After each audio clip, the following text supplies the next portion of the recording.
Allah Subhanahu wa taala menjadikan keimanan di hati seseorang dan menumbuhkan keimanan di hati seseorang, itu merupakan tanda Allah mencintai dia.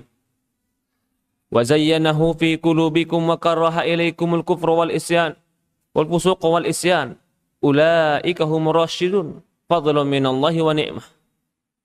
Allah Subhanahu wa taala yang menganugerahkan keimanan kepada kalian. Wa zayyanahu fi qulubikum, Allah indahkan keimanan itu di hati kalian. Wa karaha ilaikumul kufra wal fusuq wal isyan, dan Allah jadikan kalian benci kepada kekufuran, kefasikan, kemaksiatan. Ulaika humur rasyidun fadlun minallahi wa ni'mah.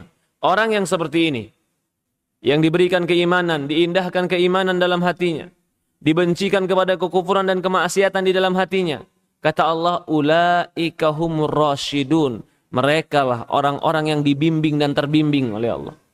Lalu kata Allah, fadlum minallahi wa ni'mah. Itu merupakan fadlum, kelebihan, keutamaan dari Allah dan nikmat dari Allah Subhanahu wa taala. Allah ingatkan dalam ayat ini bahwasannya keimanan kepada Allah dan Rasul, keimanan dan merasa indahnya iman di dalam hati itu adalah nikmat dari Allah. Kenikmatan ini Allah berikan hanya kepada orang-orang yang Allah Subhanahu wa taala cintai pada mereka. Karena orang-orang yang munafik, orang-orang yang kufur kepada Allah, Allah tidak inginkan mereka beriman. Sehingga Allah biarkan mereka di dalam kesesatan, kekufuran, bahkan mereka ketika di atas kesesatan dan kekufuran merasa di atas hidayah. Kalau orang sudah di atas kesesatan tapi merasa di atas hidayah, kapan dia akan kembali kepada Allah? Kalau orang sudah di atas kesesatan tapi dia merasa di atas petunjuk dan kebenaran, dia akan memerangi kebenaran. Bahkan menganggap kebenaran itu adalah kesesatan.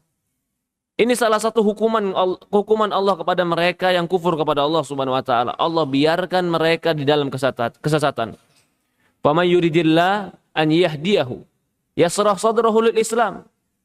Wa man yurid an yudillahu yaj'al sadrahu dayyqan harajan ka'annama yas'adu fis sama'. Kata Allah Subhanahu wa taala, barang siapa faman yuridillahu an yahdiyahu, barang siapa yang Allah inginkan bagi dia petunjuk, yasrah sadrahu lil Islam, Allah lapangkan dadanya untuk Islam. Allah lapangkan dadanya untuk salat. Allah lapangkan dadanya untuk belajar ilmu agama. Allah lapangkan dia untuk mendengar nasihat. Allah lapangkan ketika dia baca Quran. Allah cintakan dia kepada keislaman dan amalan-amalan yang menunjukkan kepada keislaman. Itu berarti tanda Allah menginginkan petunjuk bagi orang tadi. Wa man yurid an yudillah. Tapi siapa yang Allah kehendaki agar dia tersesat, Allah biarkan dia tersesat. Dan Allah mau dia tersesat. Apa yang dijadikan oleh Allah? Yaj'al sadrahu dayyqan harajan. Allah jadikan dadanya, yaj'al sadrahu dayyq, sempit. Sempit ketika melihat ada orang-orang yang berbuat baik. Sempit ketika melihat orang-orang ada yang taat kepada Allah. Sempit ketika mendengarkan nasihat agama, bosan, muak, bahkan tidak suka. Yaj'al sadrahu dayyqan haraj, berat. Beratnya bagaimana? Diumpamakan oleh Allah bagaikan orang yang naik ke atas langit. Bagaimana orang yang naik ke atas langit? Apakah dia bisa bernapas? Sesak dada dia. Maka Allah umpamakan orang-orang yang Allah inginkan dia kesesatan, sesak dada dia ketika mendengar Islam. Apa yang Allah Subhanahu wa taala berikan kepada dia? Wa may yurid an yudillahu. Itu tanda Allah ingin menyesatkan dia. Jadi ada tanda. Kalau Allah mencintai seorang hamba ada tandanya. Kalau Allah membiarkan seorang hamba ada tandanya. Kalau Allah mencintai seorang hamba, tandanya diindahkan di dalam hatinya keimanan. Dicintakan kepada ibadah. Dirindukan kepada Allah Subhanahu wa taala. Dinyamankan dengan ketaatan. Dimaniskan dengan manisnya keimanan. Sehingga dia selalu merasa yakin dengan keimanannya.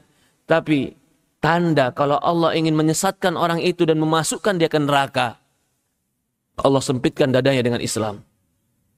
Allah sesakkan dadanya ketika mengerjakan ibadah.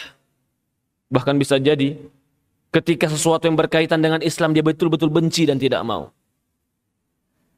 Kenapa ada orang yang Allah Subhanahu wa taala lapangkan dadanya untuk keislaman yang akhirnya dia dimasukkan ke surga oleh Allah? Kenapa ada orang yang Allah biarkan dia kesesatan sehingga dia sempit dadanya untuk melakukan ketaatan kepada Allah sehingga dia masuk ke dalam neraka? Apakah ketika ada orang biarkan Allah mudahkan seseorang masuk ke surga, lalu orang yang lain Allah mudahkan ke neraka, apakah ini keadilan dari Allah? Jawabannya Allah adil. Allah adil. Sebagaimana ada yang Allah berikan dunia dan Allah tidak berikan dunia, Allah adil. Dunia lebih rendah, tapi ini akhirat lebih besar. Dunia indallah ahwan indallahi min janahul bawdah. Kalau dunia itu, kata Rasulullah SAW, Allah kasih kepada siapa saja karena dia lebih rendah nilainya di sisi Allah dibanding sayap nyamuk. Tapi kalau akhirat, ada orang yang Allah cintakan hatinya kepada akhirat dan dia sudah menjadi salah satu sebab amalannya menuju surga, menunjukkan Allah mencintai dia. Lalu tadi permasalahannya, kenapa ada orang yang Allah biarkan tersesat? Kenapa ada orang yang Allah mudahkan untuk ketaatan? Bukankah orang yang dimudahkan kesesatan berarti dia akan dimasukkan ke neraka dan kepada azab Allah Subhanahu wa taala? Jawabannya, Allah Subhanahu wa taala yudillu may yasha wa yahdi may yasha. Allah menyesatkan kepada siapa yang Allah kehendaki dan Allah memberikan petunjuk kepada siapa yang Allah kehendaki. Ketika kita dipilih Allah, lapang dada, senang dengan Islam, nyaman dengan ibadah, rindu dengan akhirat, berarti kita termasuk orang yang Allah inginkan kebaikan untuk kita. Apalagi Allah inginkan bagi kita keimanan kepada Allah dan Rasul, yakin kepada akhirat, yakin kepada neraka dan surga, padahal kita tidak tahu dan tidak pernah ketemu Rasul.